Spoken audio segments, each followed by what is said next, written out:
I have to tell you, when I read the book I'm about to talk to you about, it left me speechless.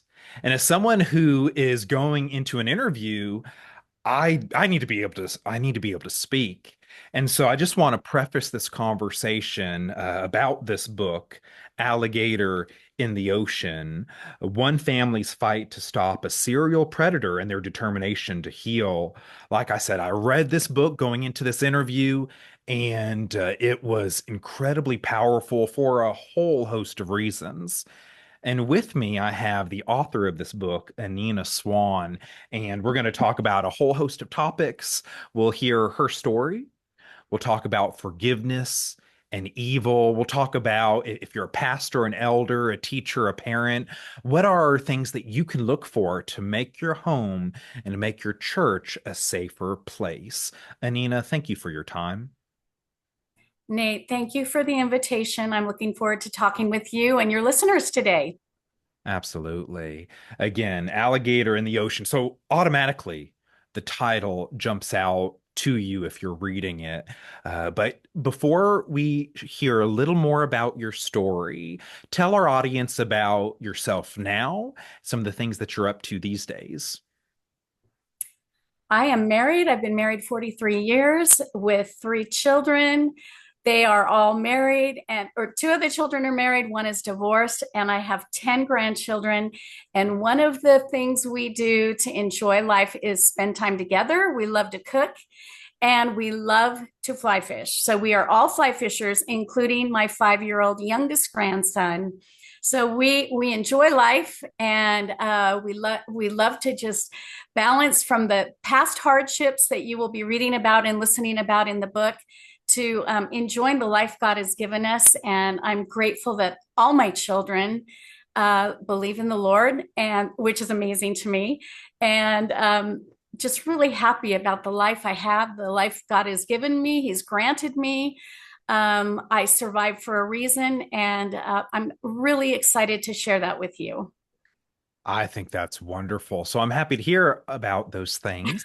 And as we move into your story and your childhood and growing up, before we get there, what led you to writing this book? Because all of these things they happened, and obviously we'll get into the details in just a moment. But what led you to sitting down and writing this out? Yeah, wonderful question. And there's more about that in the epilogue. So please don't read the epilogue first.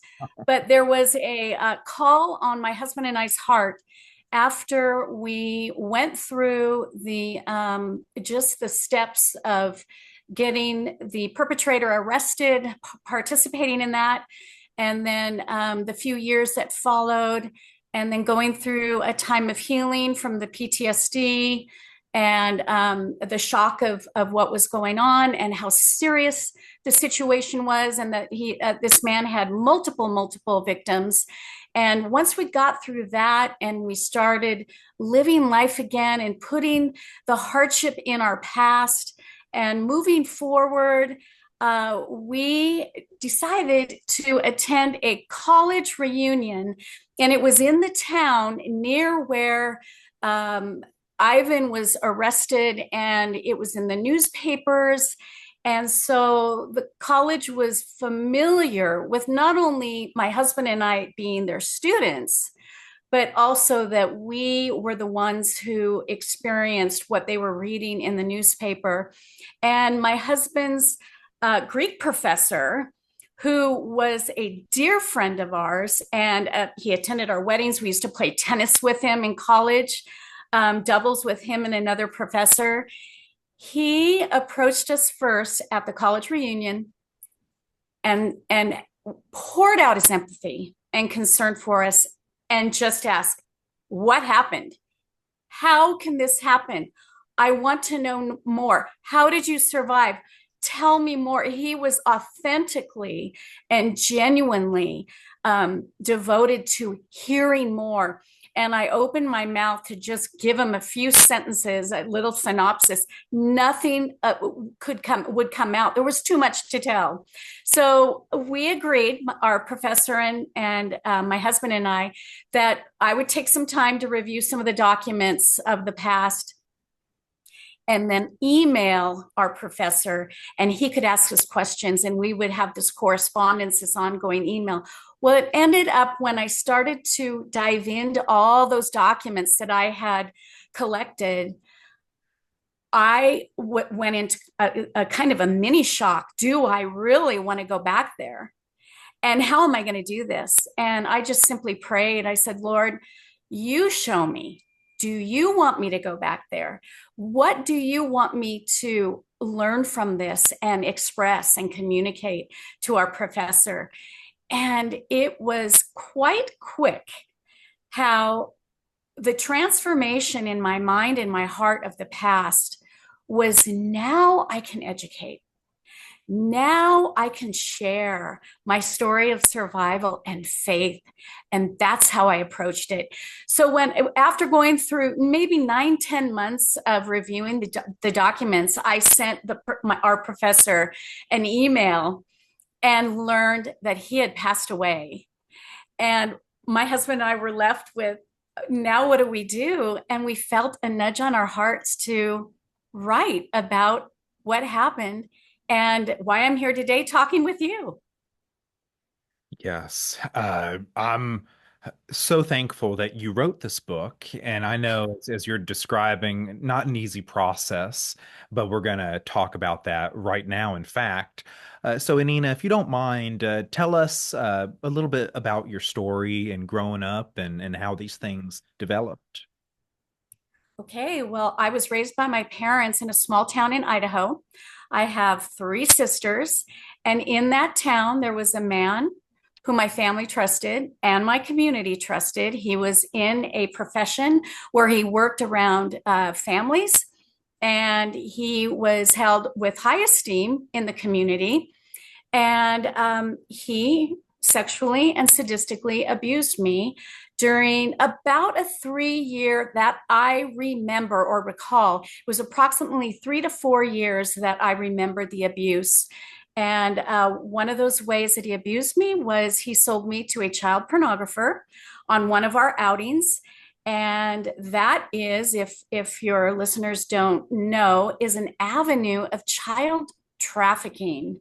And then the second example I'm going to give is he forced me to watch acts of violence, and those are discussed in gentle detail in the book.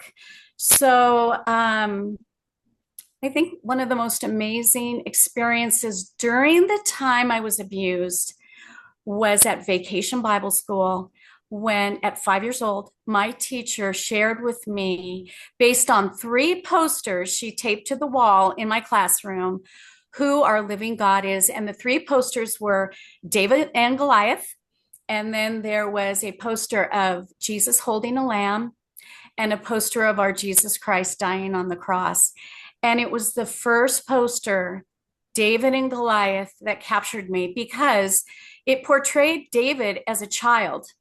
And he was going after this giant, mighty warrior whose intention was to kill him and enslave his family and community. And no adult had the courage to battle this giant and save themselves. And that captured me because I was a child. I needed to be saved. My family needed to be saved. My community needed to be saved. And I connected to the child that David was. And he exclaimed before he went after Goliath, "This is the living God. He is my power. He is my courage. And my God goes before me."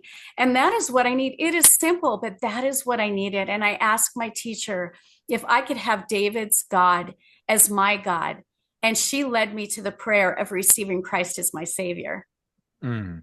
So that is the faith that founded me into the life that I now live and helped me survive what I endured after that. Mm. And again, So, as we talk about this book titled Alligator in the Ocean, one thing I want to stress to our listeners is that we're going to cover some of these memories and some of these stories, but there is so much more. You'll want to get the book and to read it. So just know we're not going into all the depth that is there. And that story of Christ being with you and walking with you through all of these horrific actions that were done to you, uh, that that plays a major role towards the end of the story when Christ walks with you through a particularly dark memory. And so, again, the tie in there of I think about Psalm 23, walking through the valley of the shadow of death, I will fear no evil, for thou art with me. And so, a beautiful, beautiful story there about coming to know Christ. Now, we're going to proceed. You gave a broad overview. We're going to Mhm. proceed in a few different ways, and we're going to talk about forgiveness as well in just a bit. Mhm. But talk with our audience about that wickedness and that evil, because sometimes, whether consciously or not, we can have blinders on. So when it comes to Mhm. sexual abuse or human trafficking, or the fact that these happen uh, close to home, people we know, people that Mhm. have these reputations in a town, a city, a community, can you speak a little Mhm. bit more to that about how sometimes that great evil is closer than you might think, and we need to be careful and watchful for those things. That's a great question. And parents, it is difficult to know where your children are at all times. It is impossible to know what they're doing at all times, and therefore it's important that you surround them in prayer every day. I know my mom did, and these terrible things still happen. However, we can be mindful, we can be vigilant, we can learn through my experience, and it is. I think it is our calling as parents to be watchful over our children, make sure they're protected. These predatory perpetrators, predatory pedophiles, which is a huge controversy right now in our world. But the predatory ones are the ones that we can maybe watch for these signs of grooming. And I really want to remind you that Psalm 10 defines wickedness, and it helps us to understand why these people do what they do and how they do it. So it's in his arrogance, the wicked man hunts down the weak who are caught in the schemes he devises. That's grooming. The weak, the innocent are caught in the schemes of the predatory pedophile. So they're going to groom the child. They're cunning. They practice. They want your child close enough and away from you as a parent, whether it be in a bedroom with a door closed and they're watching something on their TV or their laptops or any kind of device. You have the right and the love extending to them to make sure you know what they're watching. So that's number one. And number two, who are they with throughout the day? Playing in the front yard or at a neighbor's house? Is your child coming home disturbed? Is their personality changing? Is somebody in the neighborhood, the groomer, too friendly? As a teacher, too friendly and wanting a little bit more of a relationship, a little bit more building enthusiasm? And is there this sinking feeling or gut feeling within? This is called discernment. These are all things you consider when being vigilant for predatory pedophiles or predatory perpetrators. So those are some of the things you can put into practice every day. Hmm. What might you say to someone who thinks, not me, not my family? Those horrible stories, they do happen, Mhm. but no, I surely exaggerated. Not, it couldn't be someone I know, couldn't be my children, couldn't be my sometimes we have that mindset. What might you say to someone who thinks Mhm. that way? Yeah, I think most people think that way. I did before what was revealed to me was this face in the shadow, and I finally saw who it was in my past who had harmed me. I think that is a device of Satan to create a facade, a deceitful facade that this could never happen. This doesn't happen very often. We need to be vigilant. Again, I'm using that word as parents. Seek the truth. Seek the truth every day over your children, over their activity. Discernment, when the spirit lives within us, there is a discernment there that nudges our spirits. Practice listening to that nudging. Go to prayer and then take steps from there. It is normal to want to push it off or maybe desensitize it, or if there are things that are in your spirit or that you're seeing with your eyes, oh, that couldn't be. That's normal. So approach your day with prayer and listen to that discernment, and lovingly watch over your children and see what's going on. If there are bruises, if it's the obvious bruises and rashes and scrapes, or bleeding in the genital area or in the mouth, or in the other areas of our bodies that these men and women are lustfully wanting. This is a difficult thing to do, but I think it's really important as parents to go ahead with each day being mindful in this way. Mm. Be mindful, be watchful, be diligent. And Mhm. as you tell your story, and your maybe some of these memories are returning, and the image, the person who did these things to you starts to clear, and you remember who it is. You had the option to stay quiet and keep it to yourself, or to then pursue other means of healing and maybe justice according to the law. You had this inner battle between staying quiet, keeping it to yourself, versus pursuing justice and healing and wholeness in that way. What led you to speaking out about the things that had happened to you?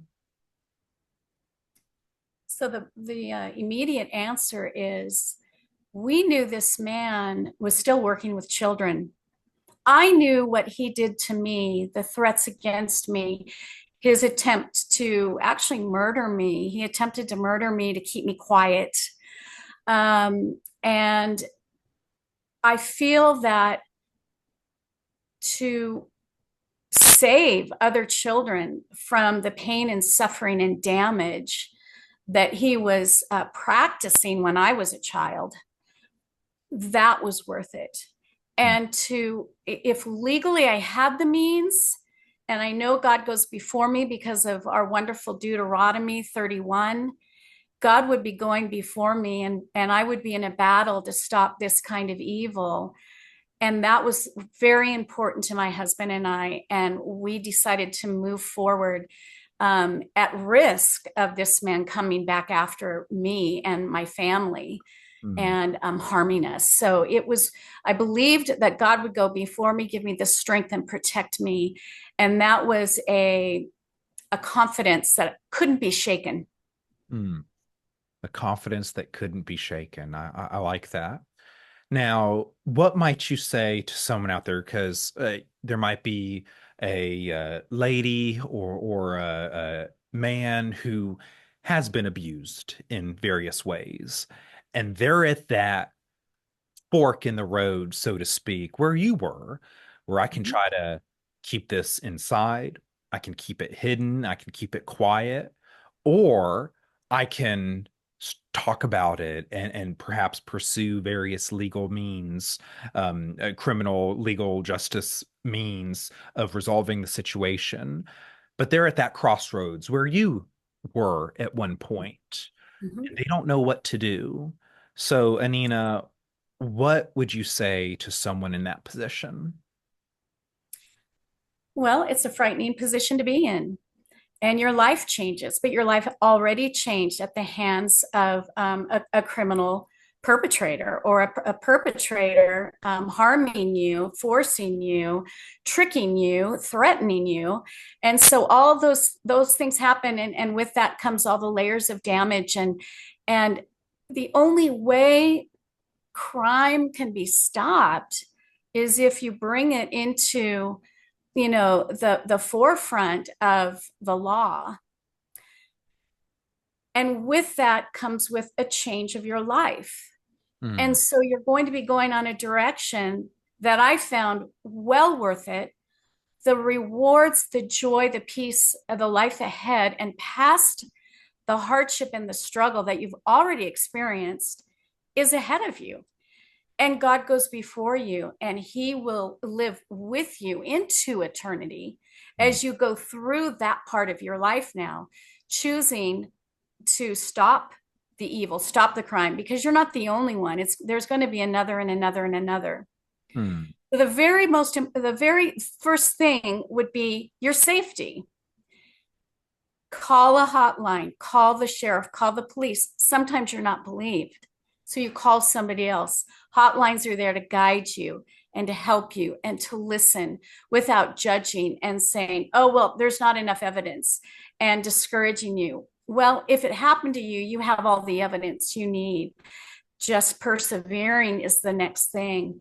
But surrounding yourself in safety. Sometimes you're in the home where this is happening. You need to seek a safe house. There's plenty of opportunities for you to be able to safely make a phone call or get a friend to help you to go to a safe house. Not everybody has to do that. Maybe their perpetrator is in another state, like mine was. But you still need safety, number one. Protect yourself. Find a good licensed counselor that will help you make those phone calls and find people that will keep you safe. And that is really the bottom line, most important thing, each and every step you take from then forward. Hmm. And as you share about some of these things and the importance of speaking up, you went through, and I know within your story there are various valleys, but also one of the valleys was the thought of suicide and self-deletion. Maybe the world would be better without me. Maybe my family, my spouse, if I bring all these things up, it'll upend their life. Maybe it would be better if I was gone so that all it wouldn't put my family through these things. But Yes. praise God, you're here now sharing your story and blessing so many people. But there is a different route your story could have taken. So Mhm. one, we're thankful to God. Two, what might you say to someone who's thinking those types of thoughts and struggling with that? Thank you for asking me that question. Such a delicate subject that is worthy of discussion. And I know there are many of you out there that have had those thoughts and maybe have them now. And a little bit about my story. So you understand, I know right where you're at. If you are feeling like you have failed life, or life is not worthy of living, or life would be better off without you, well, that is the lie that Satan wants you to believe. He did not create you. God created you before the foundations of the world, and He created you wonderfully. Satan wants you to think that you weren't created wonderfully, that you don't have a purpose. You do, and so do I. And that is a message of encouragement that I want you to wrap around you and embrace right now as we move forward with this topic. So after I'd gone through all of the memory retrieval, and realized how bad my past was and what had happened to me and other children and my animals, my pets. Um, I wondered why I didn't know more to stop it, as if for some way there was some way I could have stopped it. I was a child, and I felt the guilt and the responsibility of not being a super child or a superhuman or there was a way or some way that I could have stopped it, even if it would have been getting another adult involved. But it didn't proceed that way. That is not how the events unfolded. And I can't change that, and neither can you. Um, but what you can do is ask God to show you his love, immerse you in that love. The love that you're feeling is not there anymore. It is still there. It's just being temporarily hidden from you because of being pulled in to the circumstance of pain and suffering. There is more to life out there than just pain and suffering. You can grow from that. You can be changed and transformed. And that's what God says to us. He is going to pull you through and bring you and mold you into the person he wants you to be, into eternity with him, when he has called you to that moment and to that time. And suicide and despair is not the avenue he has called us to go. What happened with me is I believed that I had failed, and that was a lie. I believed there was nothing more I could give, and that was a lie.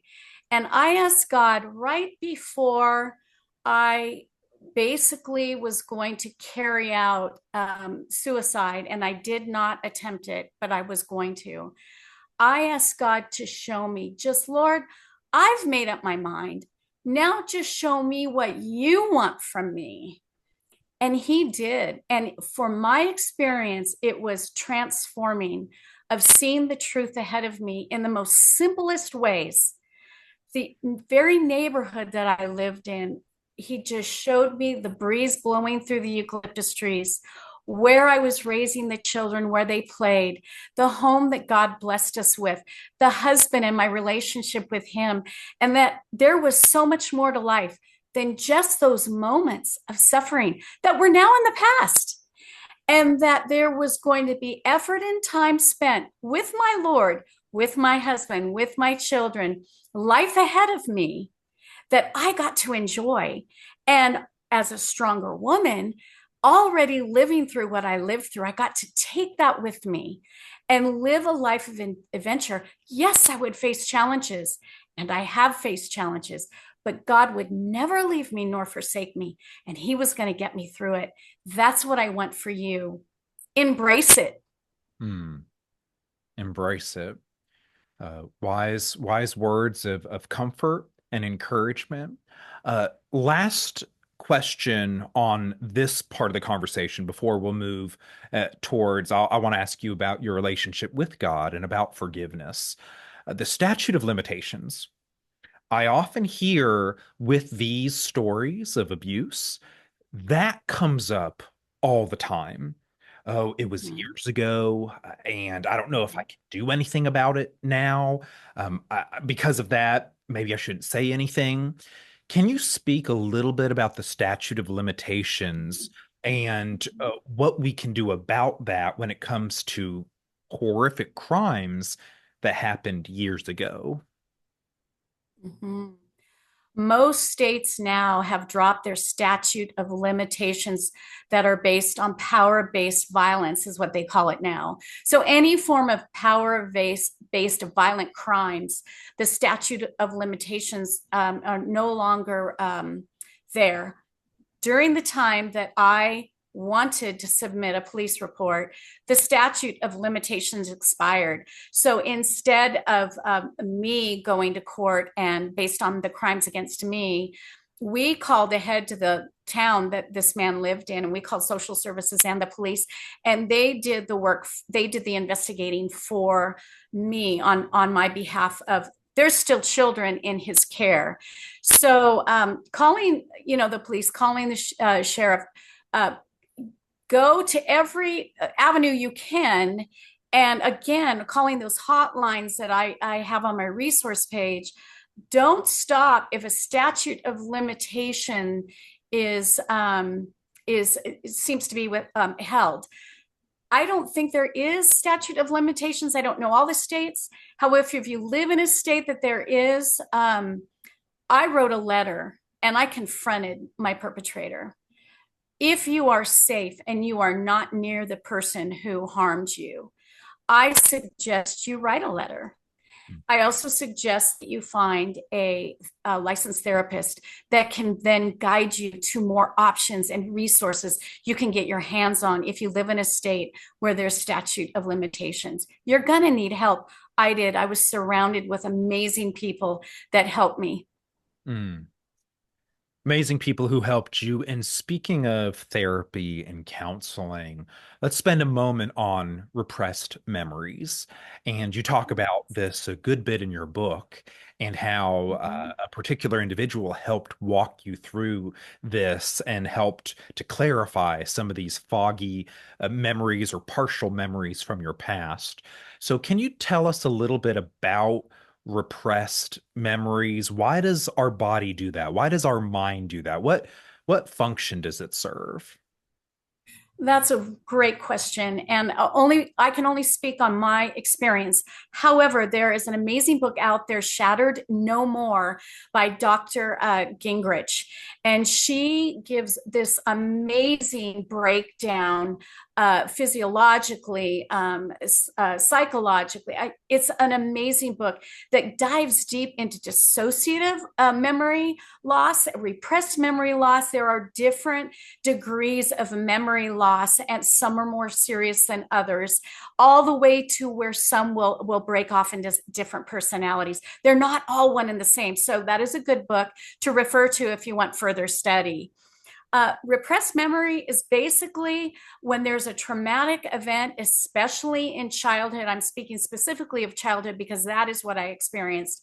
And that trauma is so great for the child to fully try to grasp, understand, and receive with those five senses that are being flared during abuse. That memory is somewhat of a salvation of being able to rest the mind and the body from all those injuries and forgetting fragments. Sometimes all of the memories forgotten. Mine was fragments of the memories. So I remembered some things, but the most horrific parts of the abuse I had suppressed and had forgotten. So that's basically what forgotten memories, repressed memories, you disassociate from that experience and then you move forward, hopefully a healthy person. But if some of those memories don't come up, you can experience uh, ongoing anxiety and living a little bit out of reality, fears that keep you from being mobile, things like that can happen. The PTSD just hangs on to you after those traumatic memories are pushed down and forgotten. So that is one area of the question you asked. And then how to do you would you like to go then to how I was able to bring those repressed memories up safely and address them? Sure. Yeah. So for me, the repressed memory came when I was a young adult, married with children, and it came in the form of dreams, of nightmares, night terrors, and it accompanied those dreams. With those dreams, I had difficulty breathing, and I felt pain in my abdomen. So I knew there was something not right, and it was reoccurring. So there were these certain fragments of the dream that kept following me into the day, just normal, cleaning the living room, washing the dishes, things like that. And I asked a friend, what is this? I can't shake it. I feel like I'm actually being imprisoned by this dream. And then a horrible emotional reaction as a feeling, a sinking feeling of dread, as well as the physical symptoms of not being able to breathe and the pain. And she just encouraged me to find a good counselor and talk with him for a couple of weeks, and everything would be fine. We'd find the answer, and that is what I did.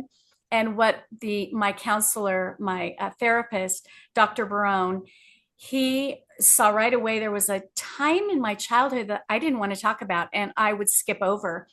And he finally took me to the safe places of that time span in my childhood. Where did we go on vacation? What was your house like? What were your sisters like? What did you do outside when you would go play? He took me to the safe places. And then finally, I had the courage to say, I have this dream. And along with it are these physical symptoms and this feeling of intense terror and dread. And from there, little by little, he finally asked me, did you experience trauma as a child?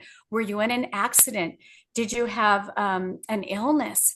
Or were you physically or sexually abused? And when he asked me that, there was something within myself that just went haywire. And I was alerted deep inside that something was very wrong. I just didn't know what it was. And I asked God to show me the truth and help me to know what is going on. Why have I forgotten my childhood? And little by little by little, within a 3-year span of going to my counselor and writing a journal and embracing these coping skills that he gave me, I found the courage to go back to my past and find out what happened. And I did. Mm. And you had someone that helped with that as well. So maybe you're listening or watching this, whether YouTube, Rumble, or podcast, maybe that's you as well, and you think uh, you might need some help with those things. A skilled, qualified counselor or therapist might be good for you to visit and to help you work through these things, as Anina has illustrated for us. We're going to turn now to your relationship with God because of all the things, and like I said, after I was done reading this book, I'm looking at the chair I was in over there. I just sat there and I was speechless. And as I said in the beginning, as the interviewer, that's not a good thing to be because I have to talk soon. This incredibly gifted author. I was like, I need to be able to ask questions. And it was powerful. And we're going to move towards forgiveness. But let's talk about you and God for a moment. A lot of people, after going through something like you went through, would either reject the existence of God, or if God does exist, why would we want to worship him because he allowed these things to happen to you? There would be rage and hatred, and maybe a rejection of the faith. Why didn't you go that route and do some of those things? What was different about your response? Mhm. I did feel rage, a lot of rage. Thank God for long walks and jogging and writing in my journal, purging, pouring my heart out, my deepest feelings, the hate, the rage, the murderous rage. I hated my perpetrator and what he did. I hated the things he did to me and other children. That's normal. And you don't have to be ashamed for that. That is a normal response. What needs to be guarded there is that you don't harm others or yourself in that rage. Pour your hearts out and give that rage, give those feelings of anxiety and doubt to God. He gave us the emotions. We are blessed and gifted to feel those emotions and utilize those emotions. There's a point where there's no emotion. It's just those groans that the Holy Spirit is interceding for us. So there are all those things. I understand that I went through it. And why did I not leave the faith? I doubted who my God was because of how much pain I went through, but our pain and our suffering on earth does not measure who this great and mighty, all healing, all glorious, all comforting, sovereign God is. And so we limit naturally who our God is if we are measuring him by the pain we go through and we suffer. I believe we live in a fallen world. It is not perfect, and we are blessed with a free will. However, that free will can turn into horrific acts of violence against you and me and anybody else out there that is in the pathway and around people that in their free will choose to want to, in their resentment, hate, or power, seeking power, want to harm others to satisfy something in them that is fueling them to harm me, to harm you. And so we live in that world, but we also live in a world where God is everywhere. He is omnipresent and he's omniscient and omnipotent. And that is the God who I believe in and believed in. I just didn't fully understand how that all worked and what was going to happen with all this pain and suffering. And he, believe it or not, Hebrews 4:12, if any of you are listening and you want more meat, scriptural meat, I love Hebrews 4:12 through 16. It is the most weekly, daily, soothing, powerful scripture that I abide by in my daily walk with the Lord now. Who is this God? When you read Hebrews 4, this is how my pastor describes it, you're standing on a vista and you are overlooking the glory of God. Hebrews 4:12, the word of God is active and alive. And this is how much he knows you and me. He can divide bone from marrow, soul from spirit. So there's a soul and there's a spirit. He can do that perfectly without causing more harm. And he's doing that to see and to know and to heal you in every level of you as a human and your unique experience in suffering and pain. He is there and he is with us. He's going to heal us with that double-edged, perfected sword. He approaches us in every way that we can't see or know. That is who God is, and he is living. He is alive and living and active. And therefore, we can approach God's throne of grace with confidence so that we may receive the mercy and find the grace, which is love, to help us in our time of need. When we are suffering and in pain, we are in a time of need.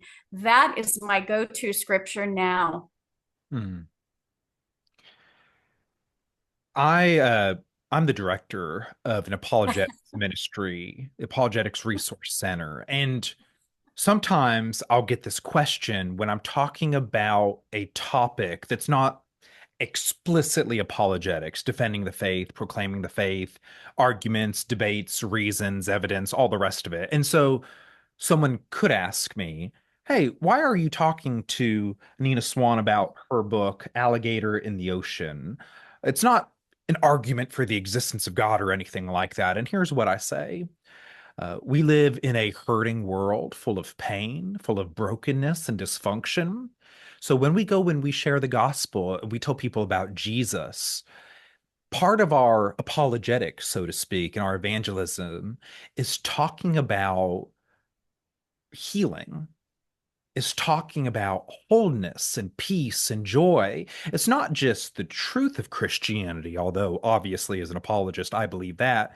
It's also the beauty and goodness of Christianity to heal a hurting world. And so this will lead me to my next question about forgiveness. I think forgiveness is one of the most beautiful parts of our faith.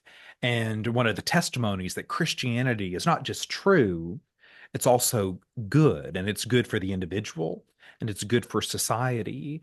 So, Anina, if you don't mind, how did you forgive the person who did such horrendous things to you? Mm-hmm. And is he worthy of forgiveness? He did horrible things and wanted to bring the greatest amount of pain and suffering on whoever he targeted. So, is he worthy of forgiveness? Was he worthy of forgiveness? And I was at a crossroad at the end of my 3 years of counseling where I had to self-reflect as a Christian woman, and I professed the faith. I still believed in the triune God of Holy Scripture, and that this is the one and only living God who did something pretty amazing for me.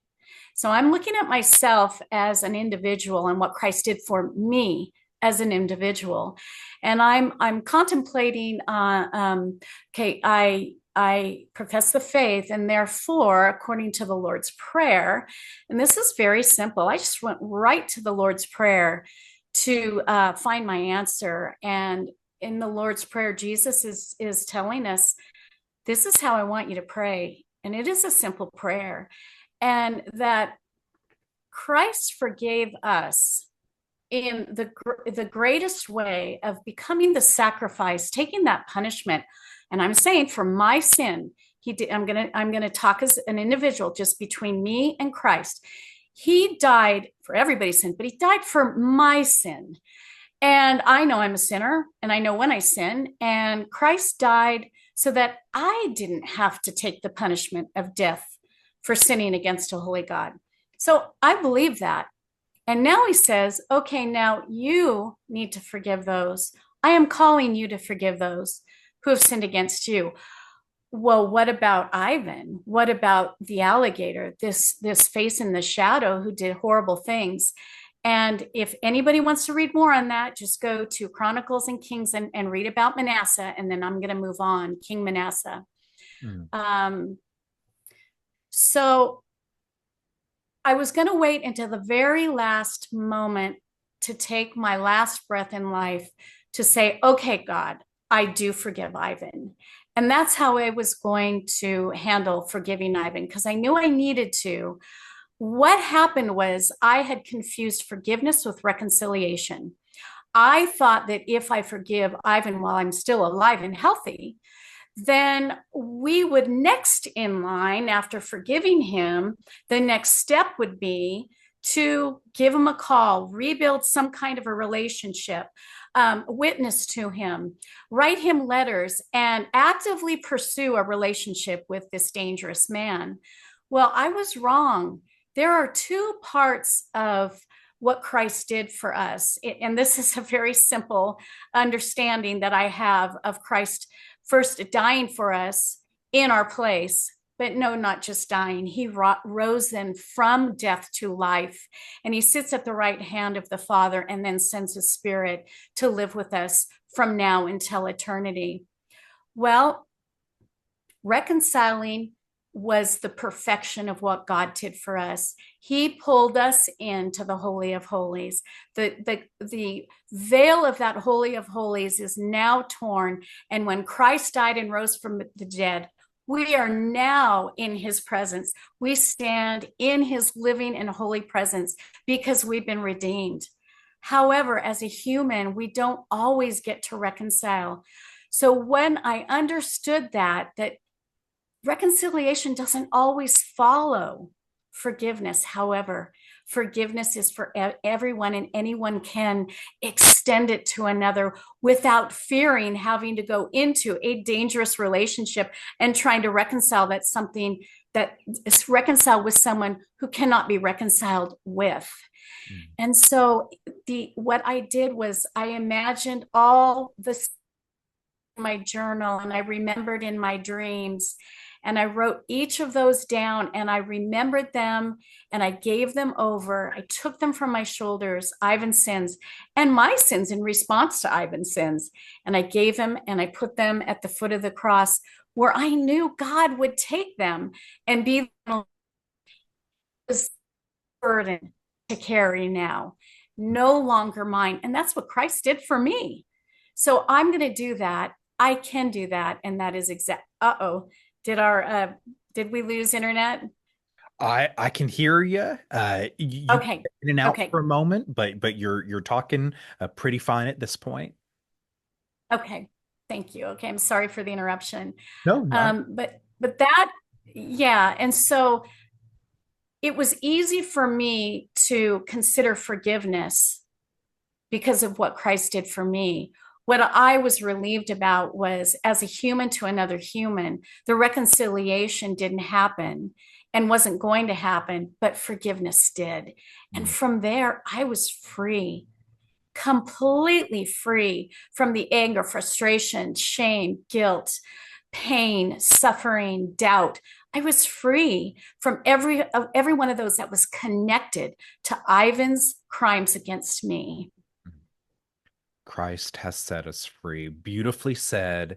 It's an incredible book of heartbreak that's there, Mhm. but also beauty through forgiveness in your story. So, Anina, thank you for Alligator in the Ocean, one family's fight to stop a serial predator and their determination to heal. Anina, if someone wants to, whether it's keep up with you, see what you're up to, or buy the book, where can they go do so? Just go to my website, alligatorintheocean.com. That's one word. And you can follow my blog. You can read a little bit more about me. I have a wonderful resource page for you. You can explore ways of finding help or answers. I've got hotlines, I've got websites. You can even find a counselor right through Christian Connect or Focus on the Family. Some of the websites that I offer, just go to my resource page. And on my resource page, you can get a free ebook. I'm extending that gift to you from me if you don't want to or cannot afford to purchase a book. And you can also purchase a book on my website if you'd like. Wonderful. So when I go to post this, I'll have that information down below so that you can access it if you're, again, listening through podcast or YouTube or Rumble. Anina, thank you for your time and thank you for writing this book. Thank you so much, Nate. I really appreciate you inviting me today. Absolutely. All right, y'all. Nate Williams, the director of the Apologetics Resource Center. Keep on coming by. We'll have more conversations as I'm able to put them out. But until next time, God bless. Take care.